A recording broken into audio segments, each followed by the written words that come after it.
2020년 4월 21일 화요일 새벽 예배를 시작하겠습니다. 다 같이 사도신경으로 우리의 신앙을 고백하겠습니다. 나는 전능하신 아버지 하나님, 천지의 창조주를 믿습니다.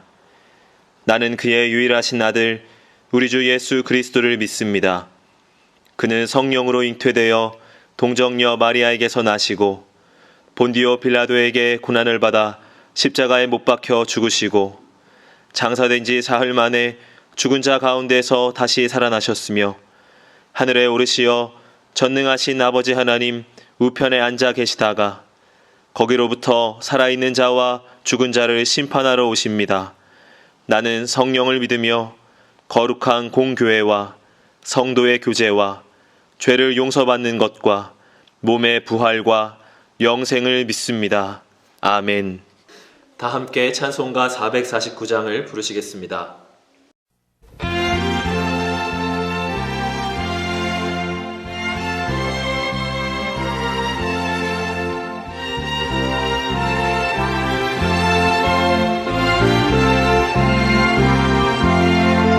예수 따라가며 복음 순종하며 우리 행할 길 환하겠네.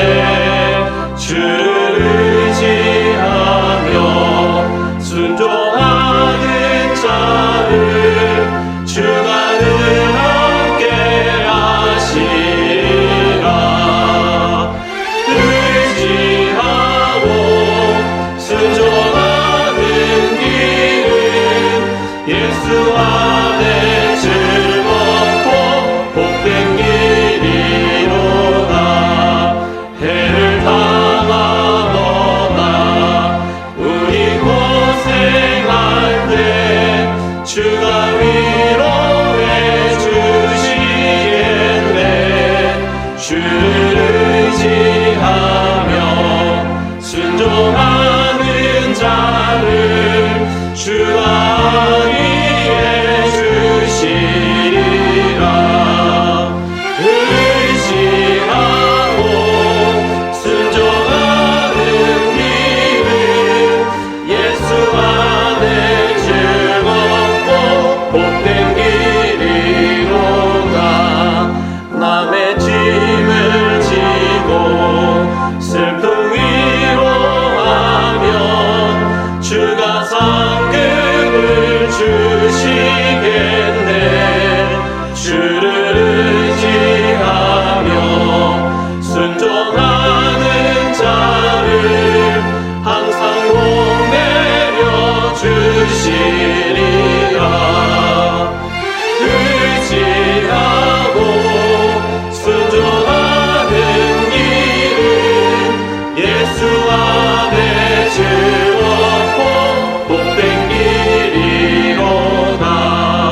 우리 많은 것을 주께 다 드리면 우리 기쁨이 넘치겠네. 주를 의지하며 순종하는 자를 은혜 풍성케 하시리라.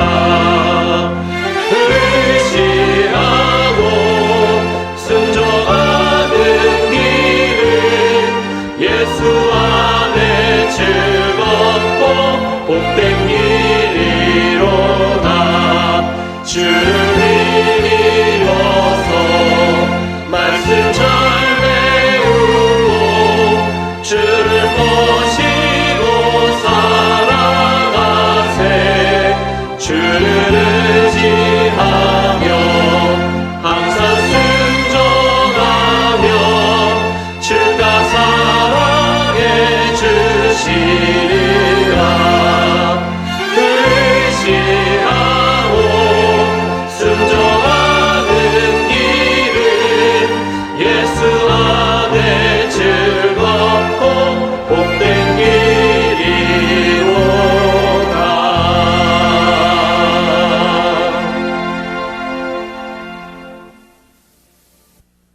이 시간에는 함께 기도하는 시간을 갖겠습니다.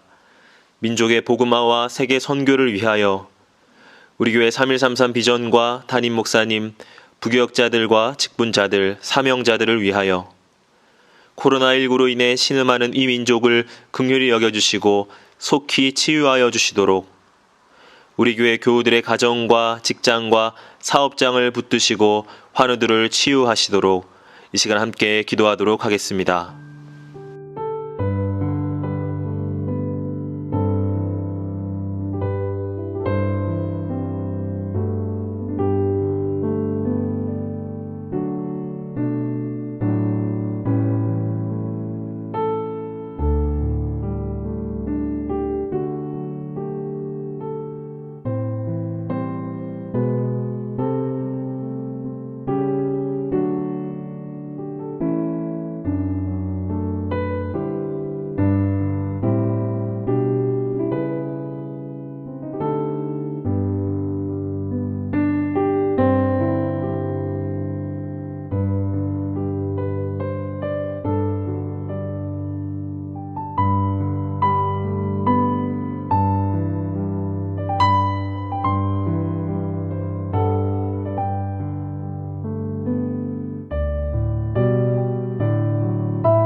오늘 하나님께서 우리에게 주시는 말씀은 마태복음 7장 1절에서 6절까지의 말씀입니다. 비판을 받지 아니하려거든 비판하지 말라. 너희가 비판하는 그 비판으로 너희가 비판을 받을 것이요 너희가 헤아리는 그 헤아림으로 너희가 헤아림을 받을 것이니라. 어찌하여 형제의 눈 속에 있는 티는 보고 내 눈 속에 있는 들보는 깨닫지 못하느냐. 보라, 내 눈 속에 들보가 있는데 어찌하여 형제에게 말하기를 나로 내 눈 속에 있는 티를 빼게 하라 하겠느냐. 외식하는 자여, 먼저 내 눈 속에서 들보를 빼어라. 그 후에야 밝히 보고 형제의 눈 속에서 티를 빼리라. 거룩한 것을 개에게 주지 말며 너희 진주를 돼지 앞에 던지지 말라. 그들이 그것을 발로 밟고 돌이켜 너희를 찢어 상하게 할까 염려하라. 아멘.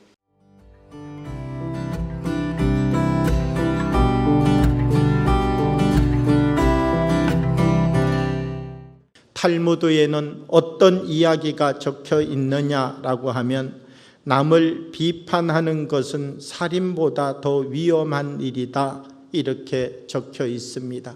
살인은 한 사람을 죽이는 것에서 끝나는 것일지 모르지만 비난과 비판이라고 하는 것은 세 사람을 죽인다라고 탈무드는 말하고 있습니다. 그 누군가를 향하여서 비판하여서 비판을 받는 사람 죽게 된다는 것이지요. 그뿐만 아니라 비판을 계속 말하는 사람 그 자신도 죽게 된다는 것이지요. 그러면 이 비판을 서로 주고받는 것을 옆에서 보면서 배워가는 사람 그 사람 또한 죽게 된다는 것이지요. 살인은 한 사람을 죽이는 것에서 끝난다면 비판이라고 하는 것은 적어도 한 사람의 입을 통하여 나오기 시작하면 세 사람의 목숨을 빼앗아 간다. 그것이 탈무드의 이야기다라고 하는 것입니다. 예수님께서 오셨을 때에 예루살렘 사회는 어떠했는가? 유대인들이 중심이 되어서 살아가고 있었던 이 예루살렘 사회 속에는 아주 좋지 않은 습관들이 있었습니다. 그것은 바로 이스라엘 백성들이 너무나 사람들을 앞에 두고 비판을 잘하는 것이었습니다. 이 율법이라고 하는 것을 가지고서 이 율법을 하나님이 주시는 자기의 말씀으로 받고 고백하는 것이 아니라 이 율법을 가지고서 저 사람이 지금 바르게 살아가고 있는지 살아가지 아니하는지 저 사람을 판단하고 비난하는 도구로 율법이라고 하는 것을 사용하고 있었다라고 하는 것이죠. 예수님께서는 이 예루살렘 사회에 오셔서 이스라엘 백성들이 율법이라고 하는 것을 가지고서 율법을 근거로 하여서 저 사람을 비판하고 비난하는 모습을 바라보며 마태복음 7장 1절과 2절에 이렇게 말씀하고 있습니다. 비판을 받지 아니하려거든 비판하지 말라. 너희가 비판하는 그 비판으로 너희가 비판을 받을 것이요 너희가 헤아리는 그 헤아림으로 너희가 헤아림을 받을 것이라.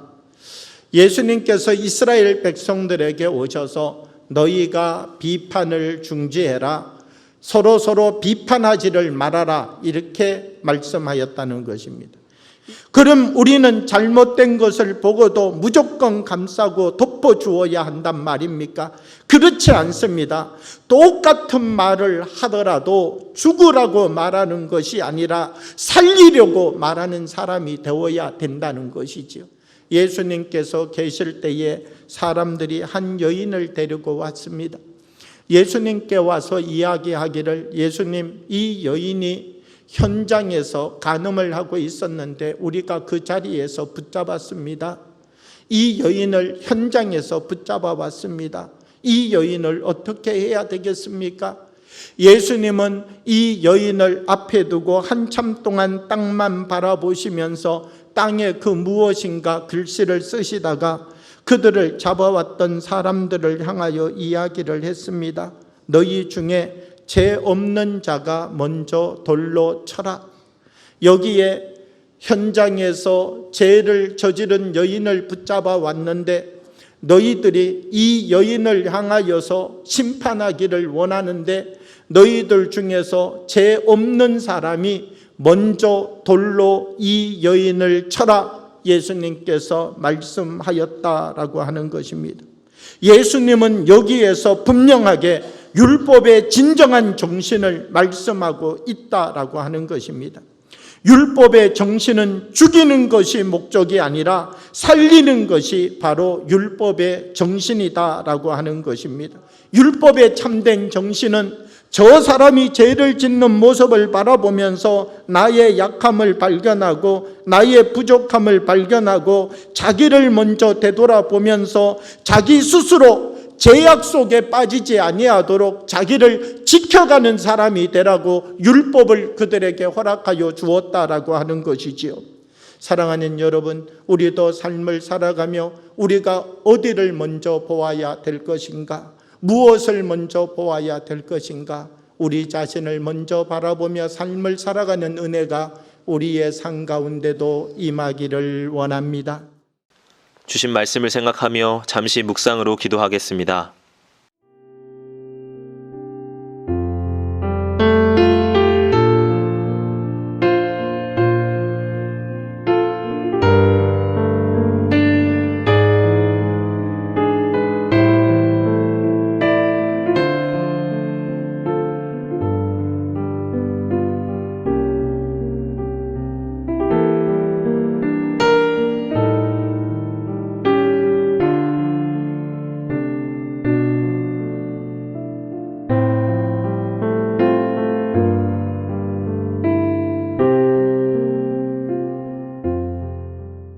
다 같이 주기도문으로 예배를 마치겠습니다. 하늘에 계신 우리 아버지, 아버지의 이름을 거룩하게 하시며 아버지의 나라가 오게 하시며 아버지의 뜻이 하늘에서와 같이 땅에서도 이루어지게 하소서. 오늘 우리에게 일용할 양식을 주시고 우리가 우리에게 잘못한 사람을 용서하여 준 것 같이 우리의 죄를 용서하여 주시고 우리를 시험에 빠지지 않게 하시고 악에서 구하소서. 나라와 권능과 영광이 영원히 아버지의 것입니다. 아멘.